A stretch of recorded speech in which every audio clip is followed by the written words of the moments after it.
Assalamualaikum warahmatullahi wabarakatuh. Perkenalkan, nama saya Gufron Fauzi dari kelas TIK Karyawan. Di sini saya akan menjelaskan tentang rangkuman saya tentang normalisasi sistem basis data. Normalisasi atau teknik pendekatan yang digunakan dalam membangun desain logik database relasional melalui organisasi himpunan data dengan tingkat ketergantungan fungsional dan keterkaitan yang tinggi sedemikian sehingga menghasilkan struktur tabel yang normal. Tujuan dari normalisasi: 1. Minimalisasi redundasi atau pengulangan data. Kedua, memudahkan identifikasi entitas. Ketiga, mencegah terjadinya anomali. Dan ketiga, ada beberapa bentuk normal atau normal form atau bisa disebut dengan NF.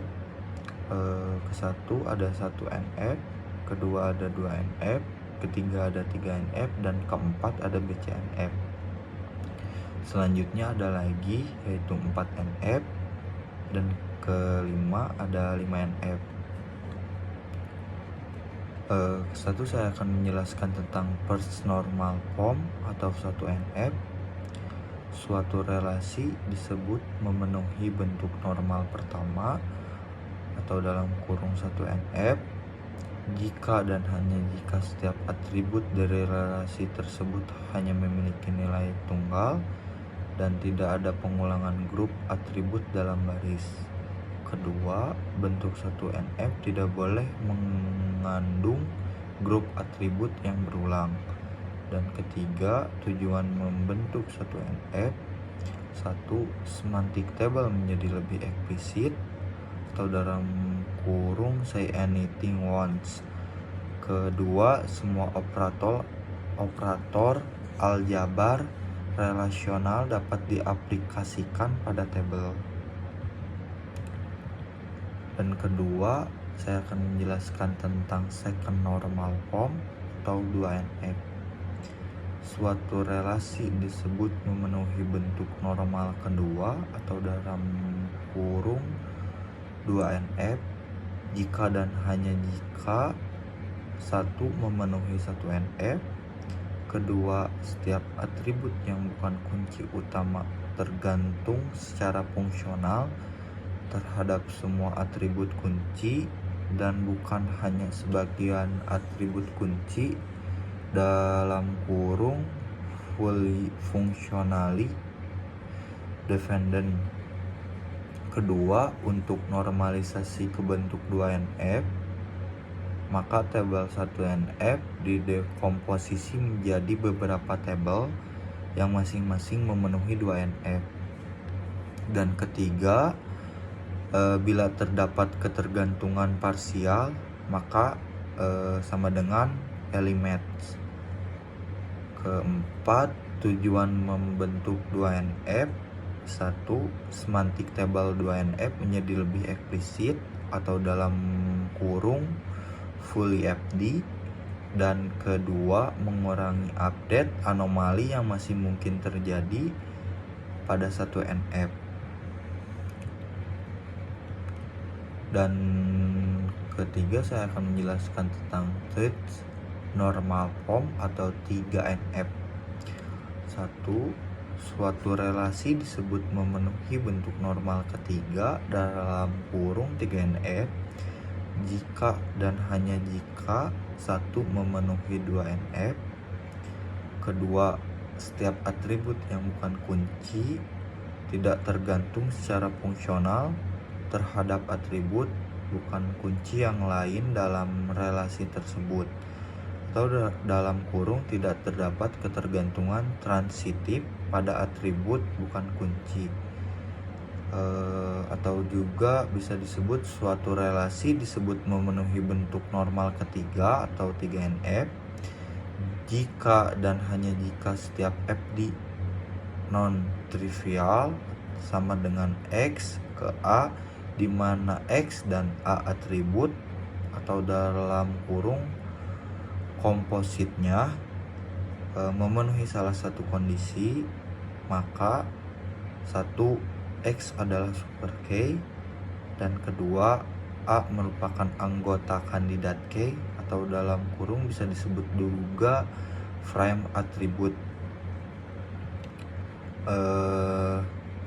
Trik normal form 3NF: jika suatu relasi sudah memenuhi 2NF tapi tidak memenuhi 3NF, maka untuk normalisasi ke bentuk 3NF, tabel 2NF didekomposisi menjadi beberapa tabel hingga masing-masing memenuhi 3NF.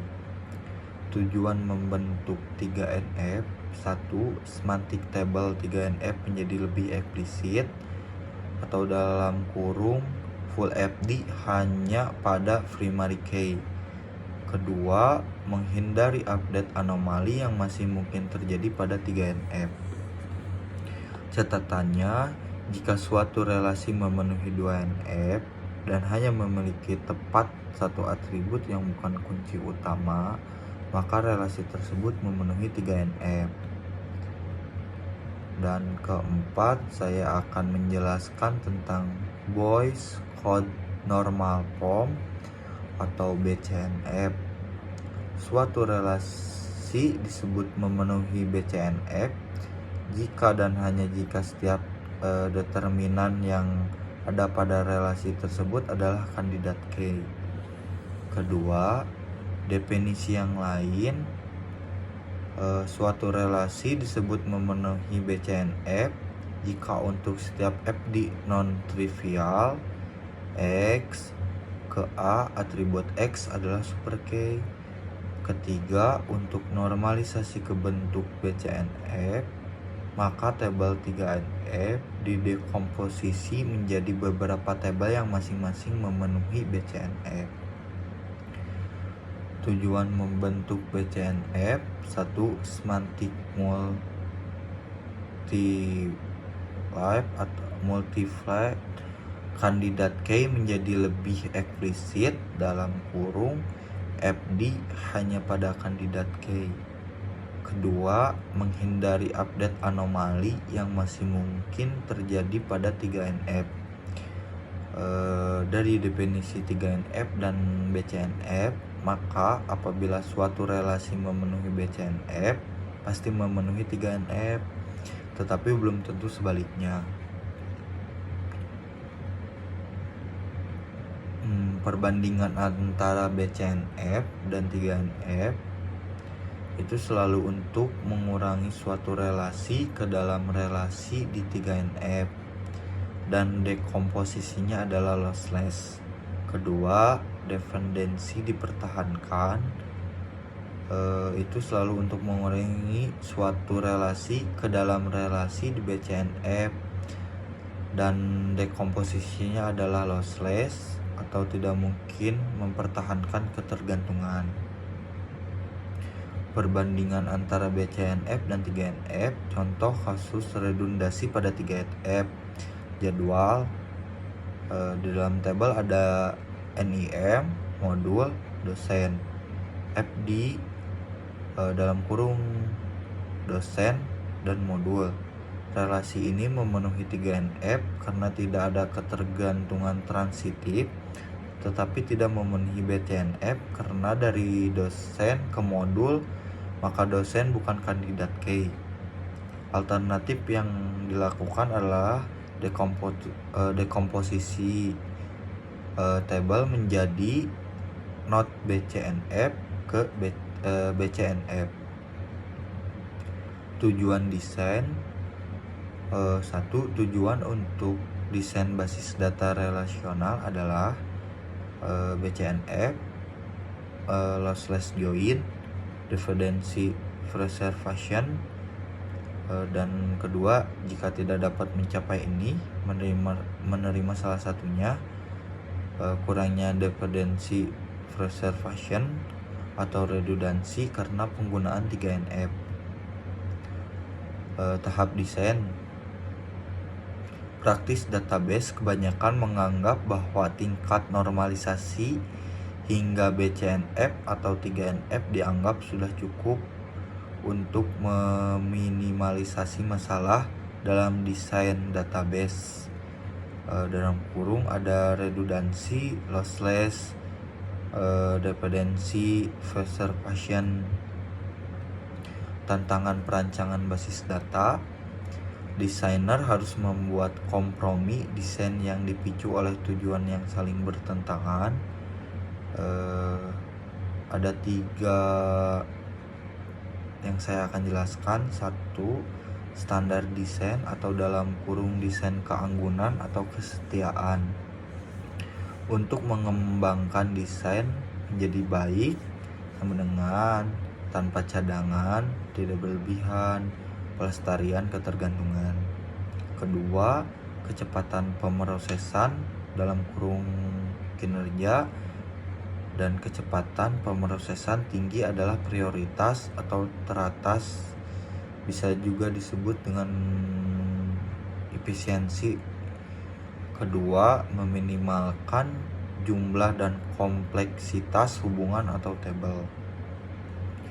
Persyaratan informasi, kemampuan untuk mengirimkan semua permintaan dan pelaporan yang ditentukan persyaratan pengguna tepat waktu.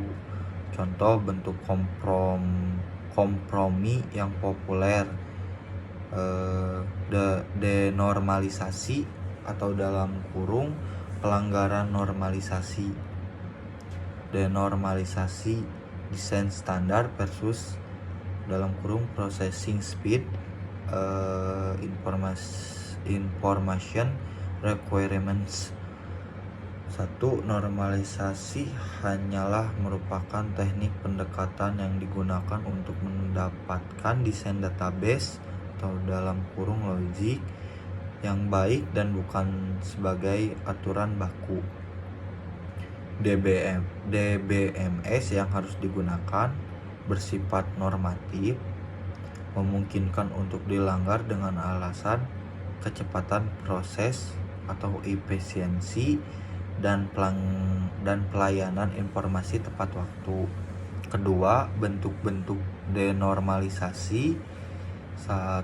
Membuat atribut turunan pada tabel. Mis sama dengan cost, sama dengan QTY price. Kedua, atribut yang berlebihan. Mis sama dengan NIM mahasiswa sudah mencerminkan program studi mahasiswa, tetapi dalam tabel mahasiswa dibuat atribut program studi. Ketiga, summary table atau dalam kurung mis sama dengan summary table for report. Keempat, membiarkan relasi transitif dalam satu tabel untuk kemudahan proses. Dan keempat, ada konsekuensi denormalisasi. Ada 3, yaitu redundancy, not atomic, dan ketiga ada workspace. Masih banyak sih, cuman di sini saya mencantumkan cuman 3. Di sini saya sudah beres menjelaskan. Mohon maaf jika masih kurang paham, karena di sini saya merangkum cuman segitu adanya. Terima kasih. Wassalamualaikum warahmatullahi wabarakatuh.